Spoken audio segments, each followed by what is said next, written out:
तो financials are bad. इनके promoter ने कितनी ज्यादा होल्डिंग लेकर बैठे हैं, मेजॉरिटी ये अभी भी अनऑर्गेनाइज सेक्टर है। क्या हमें अप्लाई करना है या फिर नहीं करना?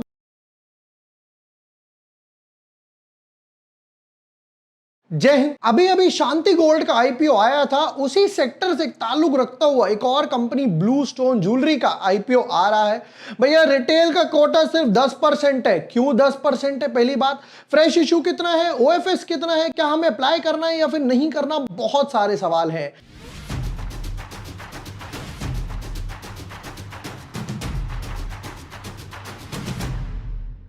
Hi everyone, my name is Vibhor Varshney. I am a SEBI registered research analyst. आज के वीडियो में करेंगे detailed analysis blue stone jewellery IPO के। फाइनेंशियल्स देखेंगे, बिजनेस मॉडल देखेंगे, पैसा उठा रहे हैं, किस लिए उठा रहे हैं, अभी तक क्या चलता हुआ आ रहा है, क्लाइंट्स कौन है, पीयर कंपैरिजन, क्योंकि ऑलरेडी इस सेक्टर में टाइटन बाप ऑफ ऑल है, राइट। तो इतने सारे ऑलरेडी पीयर कंपैरिजन देखेंगे, तब पता चलेगा कि अप्लाई करना या फिर नहीं करना। So let's deep dive in our analysis. But yes, before moving ahead, अगर अभी तक आपने चैनल सब्सक्राइब नहीं किया है या फिर पहली बार वीडियो देख रहे हो, तो यहां पर लिस्टिंग डे स्ट्रैटेजी बताई थी, 10% के आसपास ही डॉट एनालिसिस हुए। ऑल टाइम प्लास्टिक्स आईपीओ के एनालिसिस भी मैंने डाल दिए, जेएसडब्ल्यू सीमेंट्स आईपीओ के एनालिसिस भी डाल दिए, और ये दोनों एक ही टाइम पर क्लैश कर रहे हैं, तो दोनों की वीडियो आपको देखना जरूरी है। तो यहां पर आईपीओ टेबल की तरफ नजर मारते हैं। All time plastics, JSW cement 7/7, 11/11 दोनों की लिस्टिंग भी सेम डेट पर हो रही है। अब उसके बाद बारी आती है ब्लू स्टोन ज्वेलरी की। तो देखिए 11 तारीख को दोनों क्लोज होंगे, ये 13 तारीख को क्लोज होगा। क्या इसके लिए फंड्स फ्री होंगे नहीं होंगे वो भी आज डिस्कस करेंगे। बट उसके बाद ये दोनों सेम ब्रैकेट में कंसीडर करने पड़ेंगे। तो रिगाल और ब्लू स्टोन सेम ब्रैकेट में आएंगे, एक दिन आगे पीछे, तो फंड्स लिमिटेड रहेंगे। फिर उसके बाद पटेल और श्रीजी एक ब्रैकेट में आ रहे हैं, 19-21, 19-21, 21। बाकी जब इनकी डिटेल्स वगैरह आएंगी, मैं एक वीडियो या कंपैरिजन वीडियो बनाकर आपके लिए दे दूंगा। चलो ब्लू स्टोन ज्वेलरी बताइए। Lifestyle Limited manufacture and provide diamond, gold, platinum, stud jewelry under our flagship brand Blue Stone. The company has a pan-India presence with 275 stores across 117 cities, 26 states and UTs वगैरह as of this, servicing over 12,600 pin codes वगैरह। 275 stores हैं, ठीक है, all over pan India में है, 117 cities में है। भाई मेजर जो इनका फोकस होगा वो टायर 1 और टायर 2 सिटीज होंगे, मेट्रो सिटीज होंगे, राइट। इनको पता है कि भाई टायर 3 हो गया या टायर 2 के भी थोड़ा सा हो गया, तो वहां पर थोड़ा सा इस टाइप की ज्वेलरी वगैरह लोग कम पसंद करते हैं, क्योंकि जैसा मैंने शांति गोल्ड में भी बताया था, मेजॉरिटी ये अभी भी अनऑर्गेनाइज सेक्टर है। ऑर्गेनाइज में सिर्फ 20% है, अनऑर्गेनाइज में बाकी 80% के आसपास है। The company's network of stores comprise 200 company owned stores, यानी कि जो कंपनी खुद बनाएगी, खुद उसमें अपना स्टाफ बिठाएगी, खुद देख रेख करेगी, एंड 75 फ्रेंचाइजी स्टोर्स जिसमें भाई प्रॉफिट शेयरिंग होगी, with an aggregate area of 6 lakh square feet. Next में कहते हैं the company offers a wide range of product offerings including rings, earrings, necklaces, pendants, solitaires, bangles, bracelets, chains, ये वो बचा ही क्या, सभी डाल दिया, मंगलसूत्र भी लिख दो। As of now the blue stone has a 91 collections defined as a set of jewellery products. 91 collections defined set of jewellery designs के ऊपर। थोड़ी डिजाइन कम नहीं है बट ठीक है, चलो। फिर उसके बाद कॉम्पिटिटिव स्ट्रेंथ्स वगैरह लिखी है। एज ऑफ नाउ देखकर कुछ ऐसा खास नहीं लग रहा कि दिल खोलकर रख दिया जाए कि भाई एक काम कर, ये ले मेरा पैसा और आईपीओ अप्लाई कर दे। अभी तो और बहुत नेगेटिव पॉइंट्स बताऊंगा, पॉजिटिव भी नेगेटिव भी, जो सामने आएंगे। नेक्स्ट की तरफ चलते हैं। तो यहां पर आईपीओ अप्लाई ओपन होगा 11 तारीख को, फिर उसके बाद 13 तारीख यानी 3 दिन तक आईपीओ रहने वाला है। फिर 14 तारीख को यहां पर अलॉटमेंट या फिर रिफंड वगैरह, अलॉटमेंट आएगी, किसी किसी का पैसा उस टाइम अनब्लॉक हो जाता है। फिर 15 अगस्त को यहां पर हॉलीडे रहने वाली है। बीच में एक बात बोलता हूं, देखिए 15 अगस्त आएगी, काफी सारे लोग जो है वो नेशनल फ्लैग, झंडा हमारा, ट्राइकलर वगैरह लेते हैं। मैं एक छोटी सी रिक्वेस्ट यहां पर यह करना चाहता हूं, आप 15 तारीख के लिए झंडा तभी खरीदिएगा कि अगर आप 16 तारीख को उसको संभाल सकते हो। यह मत करना कि यार 15 तारीख को शो ऑफ के लिए गाड़ी पे लगा लिया, स्कूटी पे लगा लिया, और 16 तारीख को यार उसको वो साइड में पड़ा हुआ है, वो ना वो अच्छा नहीं लगता। मेरी एक छोटी सी रिक्वेस्ट है आप लोगों से। फिर उसके बाद सैटरडे संडे आ गया। 18 तारीख को यहां पर रिफंड्स आएंगे, शेयर्स आएंगे, और 19 तारीख को ये लिस्ट होगा। चलिए नेक्स्ट साइड पर आते हैं। अब आते हैं प्राइस बैंड पर। कहते हैं फेस वैल्यू ₹1 है जो ऑलरेडी प्री स्प्लिट करके आई है। 490 टू 517 हमारे लिए जो मैटर करता है वो है 517 अपर बैंड पे अप्लाई करना है, चाहे आईपीओ फिल हो या ना हो, हमेशा ये बैंड ध्यान रखना है। 29 शेयर्स का लॉट है, कहते हैं दोनों मिलाकर 1540 करोड़ के आसपास कहते हैं हमें पैसा चाहिए, जिसमें से 820 करोड़ यानी ऑलमोस्ट 50% ही हो गया।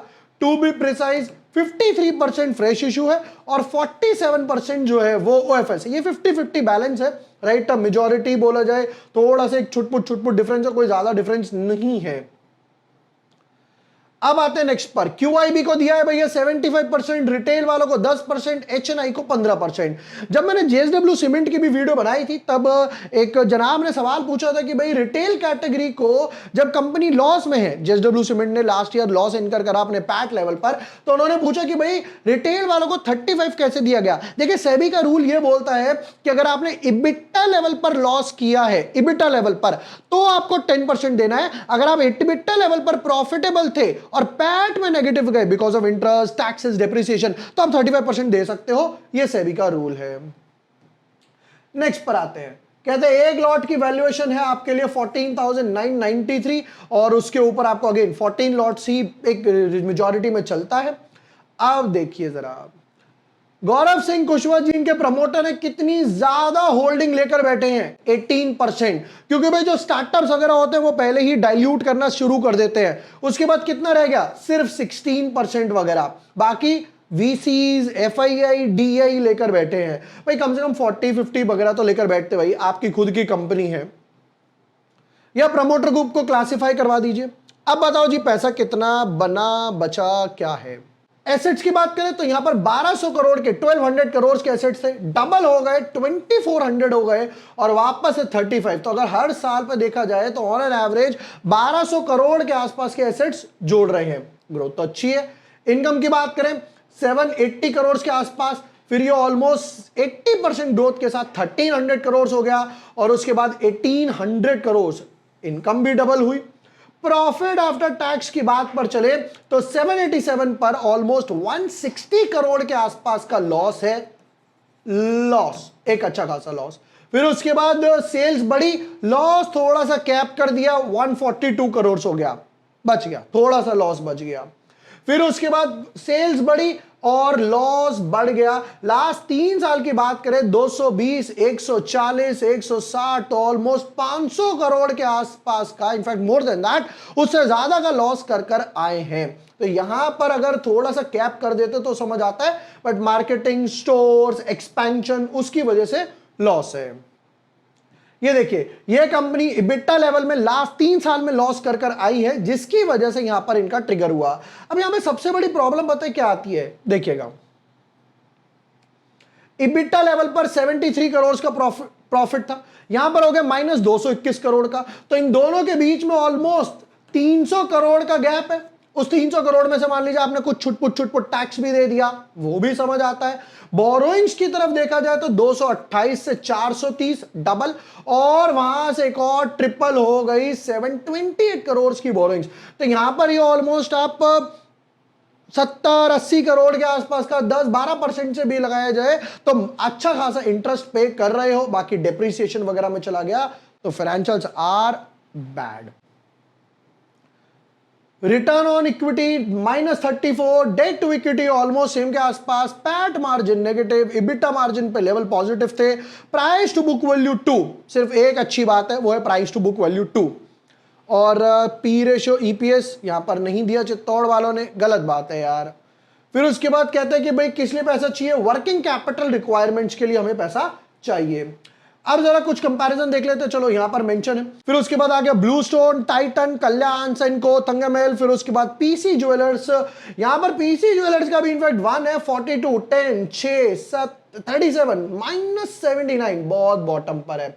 फिर उसके बाद return on net worth negative, 28 positive, 14, 8, 11, 9 और सिर्फ एक प्राइस टू बुक वैल्यू 2 है, जिसके हिसाब से एक कंपैरिजन, 2 कंपैरिजन, एक बारी को ये भी लगाया जा सकता है चलो, बट ये थोड़ा सा ज्यादा है क्योंकि टाइटन भैया आरजे और ये एक अच्छा खासा भागा है।